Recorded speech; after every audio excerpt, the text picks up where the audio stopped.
மட்டும் போன்ல அவ்வளவு தூரம் பேசல, எல்லாரும் சேர்ந்து என்னை அள்ளி விட்டுருப்பாங்க. மீனாட்சி அந்த அம்மா, அந்த உம்மான ஒருத்தி இருக்காள, ஐயோ என்ன பேச்சு பேசுறா தெரியுமா? ஏதோ போலீஸா அது இதுன்னு நீ மிரட்டின உடனே அந்த ஆளு அதான் பெரிய நாட்டமே எல்லாத்தையும் எடுத்துட்டு போக சொல்லிட்டாரு. என்ன பானு இது? எதுக்கு உன் திங்ஸ்லாம் அங்கிருந்து எடுத்துட்டு வர சொன்ன? ரொம்ப அவசரப்பட்டுட்ட பானு. அப்பா இதுல அவசரப்பட என்ன இருக்கு? எப்போ டிவோர்ஸ் நோட்டீஸ் கொடுத்தாச்சோ எனக்கும் அவருக்குமான ரிலேஷன்ஷிப் முடிஞ்சு போச்சு, முறிஞ்சு போச்சு. அவர் என் ஹஸ்பண்ட் இல்ல, நான் ஒரு வைஃப் இல்லங்கிறப்போ ஏன் திங்ஸ் எல்லாம் எதுக்கு அந்த வீட்ல இருக்கணும்? அது இல்ல பானு, இன்னும் எதுவும் முடிஞ்சு போயிடல, இல்ல முடிவும் வந்துடல. அதுக்குள்ள நீ அவசரப்பட்டு சில விஷயங்களை காம்ப்ளிகேட் பண்றியோன்னு எனக்கு தோணுது. அப்பா நான் ஊர்ல இருந்திருந்தா நிச்சயமா இதை பண்ண விட்டுருக்க மாட்டேன். அப்ப நீங்க புரிஞ்சுதான் பேசுறீங்களா? நான் கோச்சிக்கிட்டு வந்துட்டேன், டிவோர்ஸ் கொடுத்துட்டேன்னு உடனே என்னை இன்சல்ட் பண்ணணும் தானே என்னோட ரூம் அந்த வைஜெயந்திக்கு கொடுத்துருக்காங்க. இதுக்கெல்லாம் என்ன அர்த்தம்? சோ அந்த வீட்ல எல்லாம் பிளான் பண்ணி தான் என்னை இன்சல்ட் பண்றாங்க. வேற யாரும் பண்ணிருந்தா கூட பரவாயில்ல, இட்ஸ் ஃபைன். ஆனா சோ கால்ட் ஹஸ்பண்ட், கல்யாணம் பண்ணி வச்சிங்களே ஒருத்தர், அவர் இந்த வேலையை பண்ணிருக்காரு. அதுக்கு என்ன அர்த்தம் சொல்லுங்க. இல்ல பானு, அப்பா சொல்றதுலயும் நியாயம் இருக்குல்ல. நானும் அதே தான் சொல்றேன். எதுக்காக அவசரப்பட்டு பொருளெல்லாம் எடுத்துட்டு வர சொல்றேன்? மை காட், இப்ப என்ன பண்ண சொல்றீங்க? திரும்ப அந்த வீட்டுக்கு போய் குப்பை கொட்ட சொல்றீங்களா? No way. அப்பா உங்களுக்கு என்ன ஆச்சுப்பா? உங்களை அதுக்குள்ள யாராவது பிரெயின் வாஷ் பண்ணிட்டாங்களா என்ன? அன்னைக்கு என்னமோ சொன்னீங்க, இந்த கல்யாண வாழ்க்கை வேண்டாம், இந்த புருஷன் வேண்டாம், இந்த மாதிரி அடிமைத்தனமா இருக்க வேண்டாம், நீ விடுதலை வாங்கிட்டு வந்துருன்னு டிவோர்ஸ்க்கு சப்போர்ட் பண்ணீங்க. என்ன ஆச்சு?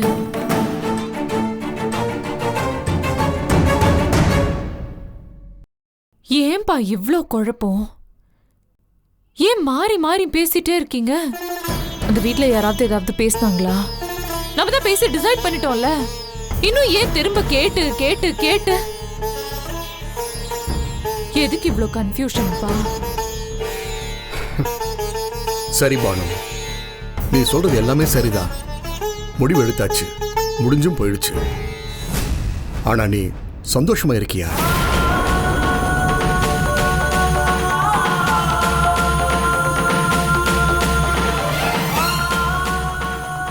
Are you happy? நீ ஃப்ரீயா ஃபீல் பண்றியா? நிம்மதியா இருக்கியா? உன் மைண்ட் என்ன சொல்லுது? இதுதான் நல்ல வாழ்க்கைன்னு சொல்லுதா?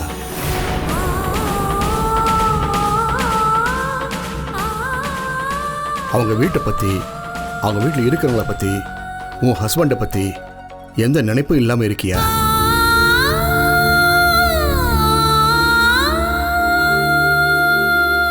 உன் ஃபியூச்சரை பத்தி ஒரு தெளிவான அவுட்லுக் இருக்கா? அப்ப நீங்க என்கிட்ட நிறைய கேள்விகள் கேட்கலாம், அதுக்கு என்கிட்ட இப்போ பதில் இல்லாம இருக்கலாம். ஆனா we have lot of time, இன்னும் நிறைய இருக்கு டைம். இப்பதானே நோட்டீஸ் கொடுத்துருக்கோம். டிவோர்ஸ் வாங்கணும், அதுக்கு கேஸ் முடியணும், ஒர்க்ல கான்சென்ட்ரேட் பண்ணணும், அடுத்த லெவல் அடுத்த பொசிஷன் பத்தி யோசிக்கணும். இன்னும் நிறைய இருக்குப்பா. அப்பா மெதுவா காலப்போக்குல அந்த வாழ்க்கை, அந்த வீடு, நான் வாழ்ந்த விஷயங்கள், இது எல்லாமே மறந்து போகும், மறைஞ்சு போகும். I think time will create a big change. I'm sure it will. Anyhow, இது உன்னோட ஸ்டாண்ட், உன்னோட பாயிண்ட் ஆஃப் வியூ. ஒரு அப்பாவா என் மனசுக்குள்ள பல விஷயங்கள் ஓடுது. நீ இந்த கல்யாண வாழ்க்கையிலேருந்து வெளியே வரணும்னு நினைக்கிற, ஒரு முடிவெடுத்தும் வெளியே வந்துட்ட. ஆனா நீ இப்படியே தனியா இருக்கணும்னு நினைச்சா அதுக்கு சாத்தியமே இல்லை. நீ உனக்குன்னு இன்னொரு வாழ்க்கையை அமைச்சுக்கிட்டா அதுல எனக்கு சந்தோஷம், நிம்மதி. அப்படி இல்லைன்னா அப்பா ப்ளீஸ் பா, தயவு செஞ்சு திரும்ப திரும்ப இன்னொரு வாழ்க்கை, இன்னொரு கல்யாணம் அப்படி பேசிட்டே இருக்காதீங்க. ஏற்கனவே நீங்க என் கல்யாண விஷயத்துல எடுத்த ஒரு தப்பான முடிவு, தப்பான அணுகுமுறையினாலதான் நான் வாழ்க்கையில இந்த நிலைமையில இருக்கேன். I don't want to fall into another pit. அது Please. Please. Please, pa.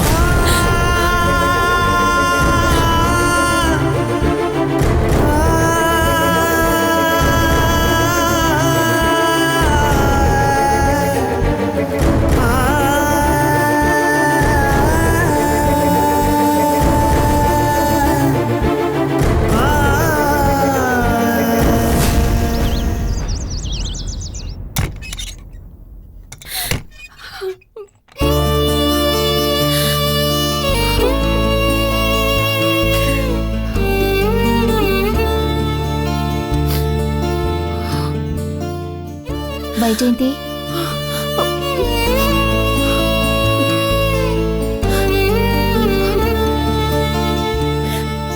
இங்க பாரு, பானு பேசினதை நினைச்சு நீ வருத்தப்படாத. அதுவும் இந்த மாதிரி ஒரு நிலைமையில நீ மனசு சங்கடப்படக்கூடாது வைஜெயந்தி. அக்கா, பானு பேசினதுல ஒரு உண்மை இருக்கு. ஒரே ஒரு உண்மை. நான் சண்முகத்தான கல்யாணம் பண்ணிக்க ஆசைப்பட்டது உண்மை தானே. ஆனா நான் அவர்கிட்ட அத ஆரம்பத்துல சொல்லிட்டேனேக்கா. அத வச்சு அவ ரொம்ப அசிங்கப்படுத்திட்டா. இங்க பாரு, அவ பேசின வார்த்தைகள் ரொம்ப கடினமானதுதான். அதானே அவளோட குணம். இங்க பாரு, உன் மனசு அது எவ்வளவு பாதிச்சிருக்கோன்னு எனக்கு தெரியும். ஆனா ஏங்க அப்படி பேசுறீங்க? நான் இந்த குடும்ப வாரிசு சுமக்கிறேன், அதானே? அதுக்கு ஒண்ணும் ஆகாதுக்கா. ஏய், என்ன பேசுற? இங்க பாரு, நம்ம வீட்டு பொண்ணுமா நீ. நான் குழந்தைக்காக மட்டும் சொல்லல, உனக்காகவும் தான் நான் சொல்றேன். நீங்க கவலைப்படாதீங்கக்கா. எவ்வளவோ பேச்செல்லாம் கேட்டுட்டு மனசு பழகிடுச்சு. இதெல்லாம் கேட்டெல்லாம் நான் உடைஞ்சு போயிட மாட்டேன். நீங்க பயப்படாதீங்க.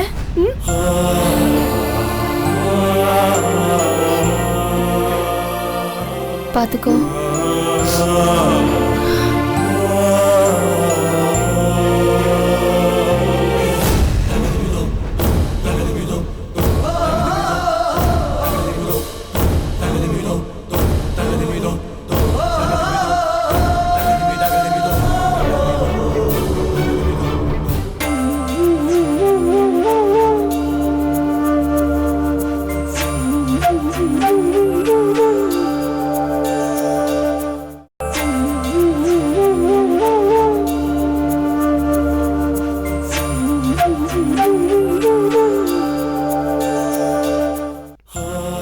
வைஜெயந்தி, பானு அந்த மாதிரி உன்னை பத்தி பேசினது ரொம்ப தப்பு.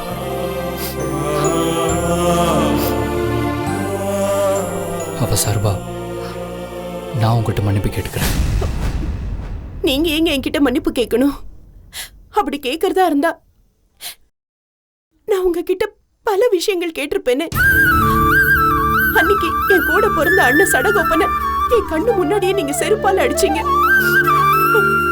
அது கூட நான் இந்த வீட்டுல இருக்கிற யார்கிட்டயும் சொல்லலையே. எங்க அப்பா இந்த விஷயத்துல என் மேல ரொம்ப கோவப்பட்டாரு.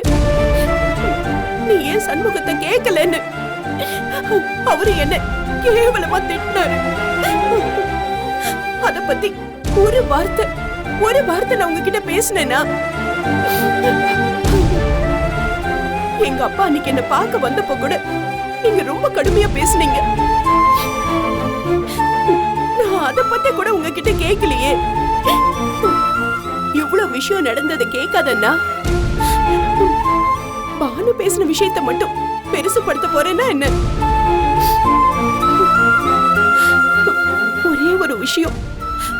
ஒரே ஒரு விஷயம் உங்ககிட்ட ஓப்பனா சொல்றேன். இந்த வீட்டுல இருக்கிற யாருமே என்ன நம்பவே மாட்டேங்கிறாங்க. என் பேச்ச, என்னோட செயல எல்லாத்துலயுமே அவங்களுக்கு சந்தேகம். இன்னைக்கு அவங்க காட்டுற கரிசனம் என் வயித்துல வளர்ற இந்த குழந்தைக்காக மட்டும்தான். காரணம் இருக்குங்க. நான் முரண்பாடானவர். நேரத்துக்கு நேரம் மாத்தி பேசிருக்கேன். ஆனா நான் முரண்படாத ஒரே விஷயம், நான் மாறாத ஒரே விஷயம், என் மனசுல இருக்கிற ஒரே ஒரு உண்மை, உங்க மேல வச்சிருந்த அன்பு மட்டும்தான்.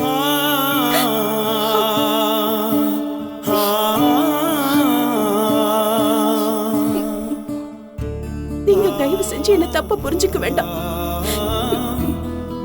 எப்பவுமே எப்பவுமே எனக்கு உங்க மேல மரியாதையும் அன்பும் உண்டு. அது மட்டும் நான் சாகுற வரைக்கும் மாறவே மாறாது. எங்க அப்பா என்கிட்ட கோவப்பட்டு பேசுறப்பெல்லாம் நானும் அவங்க முன்னாடி கோவமா பேசிருக்கேன்.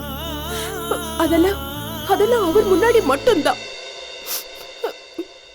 உங்ககிட்ட வந்து பேசணும்னு நினைக்கிறப்ப கூட கடுமையா ஒரு வார்த்தை கூட என்னால பேச முடியாது. என்ன காரணம் நான் இன்னைக்கு வரைக்கும் யோசிச்சு பாக்குறேன். எனக்கே புரியாத ஒரே உண்மை, உங்க மேல வச்சிருக்கிற அன்பு மட்டும்தான். யார் வேணா என்ன சந்தேகப்படட்டும், எங்க அப்பா அம்மா கூட என்ன சந்தேகப்படட்டும், தயவு செஞ்சு நீங்க மட்டும் என்ன சந்தேகப்பட்டுடாதீங்க. ஐயோ இதம்மா அம்மா வைஜெயந்தி அம்மா தயவு செஞ்சு எந்திரிமா. இந்த மாதிரி நேரத்துல இந்த மாதிரிலாம் பண்ணக்கூடாதுமா. தயவு செஞ்சு எந்திரு வைஜெயந்தி. தயவு செஞ்சு எழுந்துரு மா. ப்ளீஸ் எந்திரிமா. என்ன பண்ற நீ? இல்லைங்க, கடவுள் மாத்தி மாத்தி முடிச்சுக்களை போட்டிருக்கலாம். ஆனா மனசுக்குள்ள இருக்கிற முடிச்ச அவ்வளவு சீக்கிரம் அவுத்து எரிய முடியவே முடியறதில்ல. என் புருஷன் மேல மரியாதை இருக்கு, அவருக்கான இடமும் இருக்கு. ஆனா ஆரம்பத்துல விழுந்து முடிச்சு அதை என்னால இன்னை வரைக்கும் மாத்தவே முடியலையே. அந்த முடிச்சுதான் இன்னைக்கு வரைக்கும் என்ன ஒரு மனுஷியா உங்க முன்னாடி நிறுத்தி இருக்கு. நம்ம குடும்பத்துக்கு எதிரா நான் செயல்படாம இருக்க ஒரே ஒரு காரணம் அந்த முடிச்சுதான். இது தப்பா இல்ல ரைட்டா, இதெல்லாம் எதுவுமே எனக்கு தெரியாது. ஆனா சாகுற வரைக்கும் என்னால அந்த ஒரு முடிச்ச மட்டும் அவுக்கவே முடியாது. தயவு செஞ்சு அத மாத்திக்க சொல்லிடாதீங்க ப்ளீஸ். ப்ளீஸ்.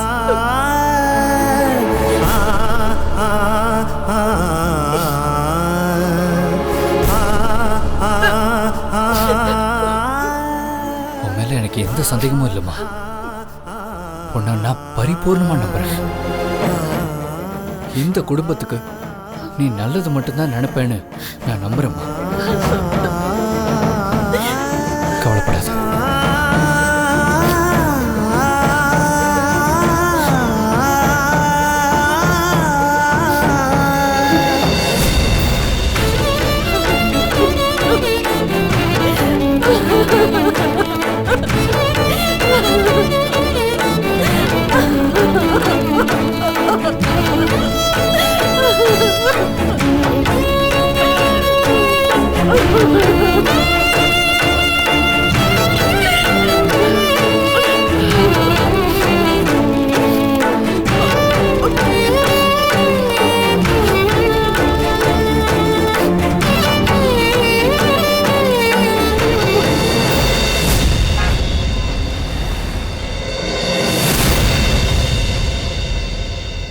சொல்லுங்க. நம்மளோட நோட்டீஸ் அவங்களுக்கு ரீச் ஆயிடுச்சு. நெக்ஸ்ட் என்ன மேம் ஸ்டெப்? என்ன பண்ணணும்? இத பத்தி உங்க ஹஸ்பண்ட் என்ன சொன்னாரு? எப்படி ரியாக்ட் பண்ணாரு? இல்ல, அவரும் நானும் இதை பத்தி நேரடியா எதுவும் பேசிக்கல. ஆனா அவரோட ஃபேமிலி ரிலேட்டிவ்ஸ் அவங்க எல்லாம் என்கிட்ட வந்து பேசினாங்க, கன்வின்ஸ் பண்ண ட்ரை பண்ணாங்க. ஆனா அதுக்கப்புறம் நடந்த விஷயங்கள் எல்லாமே பிரச்சனைகள் பெருசாயிட்டே போயிட்டு இருக்கு மேம். அது எப்பவுமே நடக்கிறதா. ஒரு தடவை ஒருத்தர் மேல பிளாக் டாட் விழுந்துட்டா அது பெரிய சர்க்கிள் ஆகுற வரைக்கும் அந்த டென்ஷன் போய்கிட்டே தான் இருக்கும். ஓகே, அவங்க எந்த மாதிரி ரெஸ்பான்ஸ் பண்றாங்க? உங்களுக்கு பதில் அனுப்புறதுக்கு தயாரா இருக்காங்களா? அவங்க கண்டிப்பா பதில் அனுப்பணுமா? ஒருவேளை அவங்க பதில் அனுப்பலன்னா என்ன பண்றது? இந்த நோட்டீஸுக்கு 2 பேருமே நிதானமா பேசி ஒரு முடிவுக்கு வந்து 2 பேருக்குமே உங்களுக்குள்ள ஒத்து வரலனா, தீர்க்கமான முடிவுக்கு வந்த பிறகு உங்க வீட்டுக்காரருக்கு டைவர்ஸ் அப்ளை பண்ணிருந்தா இன்னும் பர்பஸ் சிம்பிள் ஆகும். எப்பவுமே பெட்டிஷன் அனுப்புறதுக்கு ஆப்போசிட் பார்ட்டி ரியாக்ட் பண்ணணும். இது எல்லாமே டைம் கன்சூமிங் ப்ராசஸ்க்கு போகணும். ஓகேவா? ஓகே. அவர் பதில் அனுப்பியே ஆகணும். அப்படி இல்லைன்னா நாம அவர் மேல லீகலா வழக்கு தொடரலாம். ஓகே. அதுக்கு என்ன ஸ்டெப்ஸ் எடுக்கணும் மேம்? உங்களோட document, ID proof, address proof எல்லாத்துலயும் எனக்கு ஒரு காப்பி வேணும். அதுவும் இல்லாம ஆஸ் பர் இந்து மேரேஜ் ஆக்ட்ல டிவோர்ஸ் அப்ளை பண்றதுக்கு கிரவுண்ட்ஸ் என்னன்னு உங்களுக்கு ஏற்கனவே சொல்லிட்டேன். அதுல எந்த அடிப்படையில நீங்க கேஸ நடத்த விரும்புறீங்கன்னு எனக்கு தெரியணும். இல்ல மேம், நீங்க சொல்றது எனக்கு சரியா கன்வே ஆகல. ஓகே, நான் டாக்குமெண்ட் சப்மிட் பண்றத பத்தி எந்த ப்ராப்ளமும் இல்ல. ஆனா டிவோர்ஸ் பேசிஸ் பத்தி இன்னும் கொஞ்சம் விளக்கமா சொன்னீங்கன்னா பெட்டரா இருக்கும்னு நினைக்கிறேன். ஷூர். ஒரு பொண்ணு தன்னுடைய கணவனை விவாகரத்து பண்ணணும்னா கண்டிப்பா சில ஆழமான காரணங்கள் அடிப்படையில தேவைப்படுது. ஒருவேளை கணவனோ கணவன் குடும்பத்தாரும் சேர்ந்து அவங்கள வரதட்சணை டார்ச்சர் பண்ணிருக்கலாம். இல்ல அந்த கணவனுக்கு வேற ஒரு பொண்ணோட தொடர்பு இருந்திருக்கலாம். அப்படி இல்லனா தீராத குடிப்பழக்கத்துக்கு அடிமையாகி இருக்கலாம். வேற ஏதாவது ப்ரொலாங்டு இலினஸ், வெளிநாட்டுல வேலை பார்க்குற கணவன் கூட ஒரு 5-6 வருஷம் கான்டாக்ட் இல்லாம இருக்கலாம். இப்படியும் சில கிரவுண்ட்ஸ் இருக்கு. ஆனா எங்களுக்குள்ள இப்படி எதுவுமே இல்ல. எனக்கும் அவருக்கும் ஒத்து வரல. ஒருத்தருக்கு ஒருத்தர் பிடிக்கல. எவ்வளவு ட்ரை பண்ணாலும் சேர்ந்து வாழ முடியாதுங்கிற சிச்சுவேஷன்ல தான் நான் டிவோர்ஸ் அப்ளை பண்ணிருக்கேன்.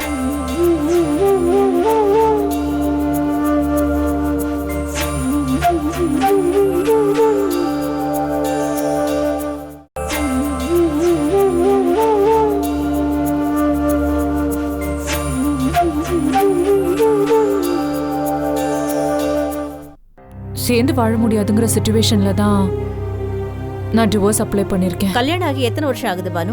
1 இயர் கூட ஆகல. முதல்ல ட்ரையல் பீரியட்லாம் செப்பரேஷனா 1 வருஷம் இருக்கும். உங்களுக்கு கல்யாணம் ஆகி 1 வருஷம் கூட ஆகல.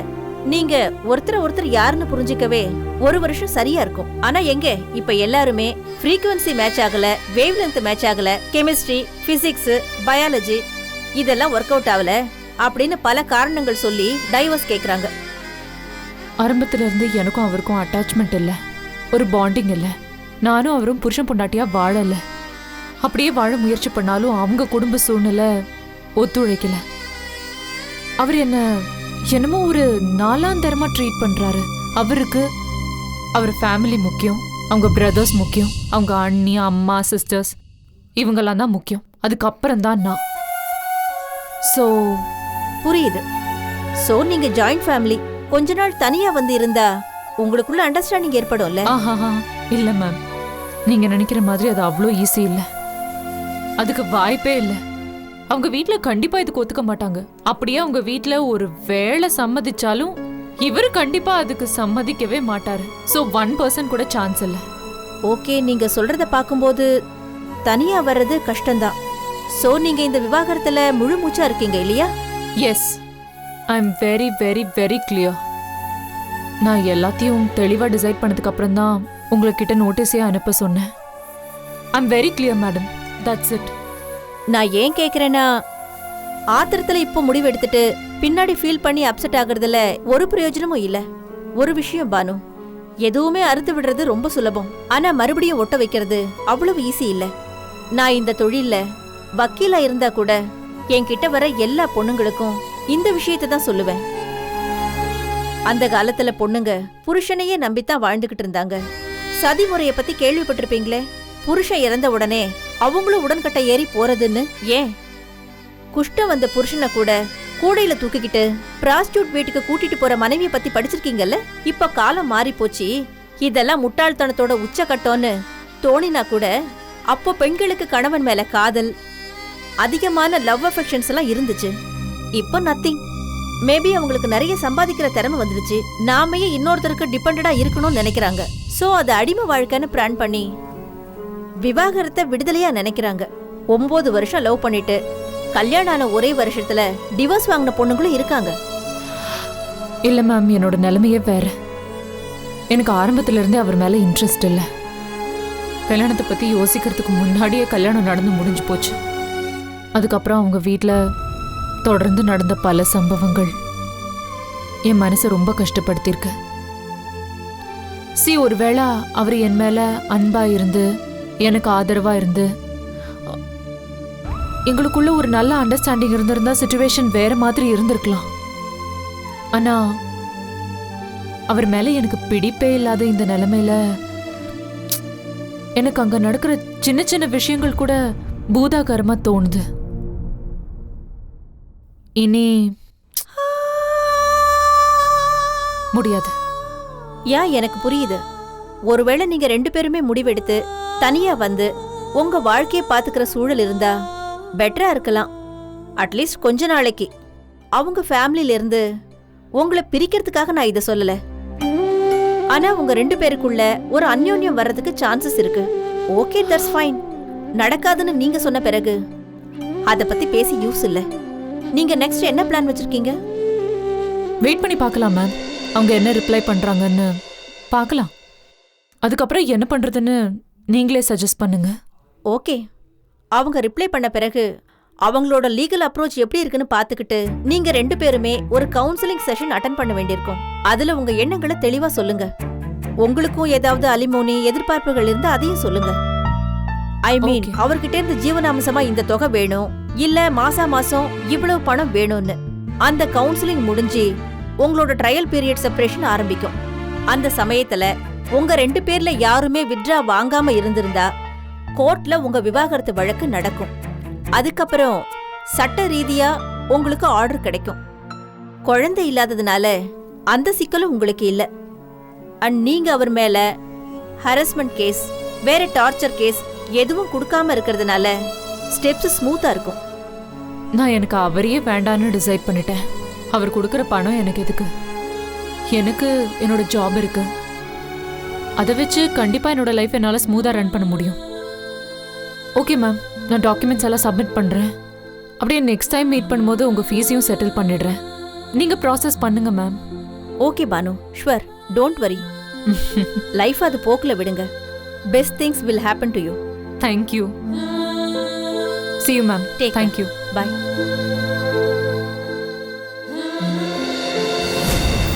சொல்லுங்க சண்முகம், என்ன பண்ணலான்னு சொல்லுங்க. உங்களுக்கு என்ன வேணா ஹெல்ப் பண்ண நான் தயாரா இருக்கேன். சார், உண்மையிலேயே இந்த லெட்டர் ஒரு வக்கீல் நோட்டீஸ் தான்னு எனக்கு அப்புறமா தான் தெரிஞ்சது. என் தம்பி தான் அதை படிச்சு சொன்னான். அப்பவே உங்களுக்கு புரிஞ்சிருக்கும் நான் எந்த நிலைமையில இருந்திருப்பேன். புரியுது சார். எனக்கு இதெல்லாம் ரொம்ப புதுசா இருக்கு சார்.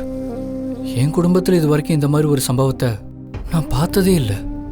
நீங்க என்ன ரொம்ப பழைய ஆளுன்னு கூட நினைக்கலாம். ஆனா நான் அப்படித்தான் சார். உருவத்துல மட்டும் இல்லை, மனசுலயும் ரொம்ப பழமையான ஆளு சார். பொண்டாட்டினா புருஷன் கூட அன்பா இருக்கணும், அவனோட வீட்டு மேல ரொம்ப பாசமா இருக்கணும், அவனுக்குன்னு வேண்டியதை அவ செய்யணும், அவளுக்குன்னு வேண்டியதை அவன் செய்யணும், ஒருத்தர் மேல ஒருத்தர் உயிரா இருக்கணும். அப்படிதான் என் அண்ணா அண்ணிய பார்த்து நான் வளர்ந்துருக்கேன். அதனால சார், இந்த விவாகரத்து அதெல்லாம் எனக்கு தெரியாது. ஓகே மிஸ்டர் சண்முகம், இப்ப வந்திருக்கிற நோட்டீஸ்க்கு நீங்க என்ன பதில் சொல்லலாம்னு நினைக்கிறீங்க?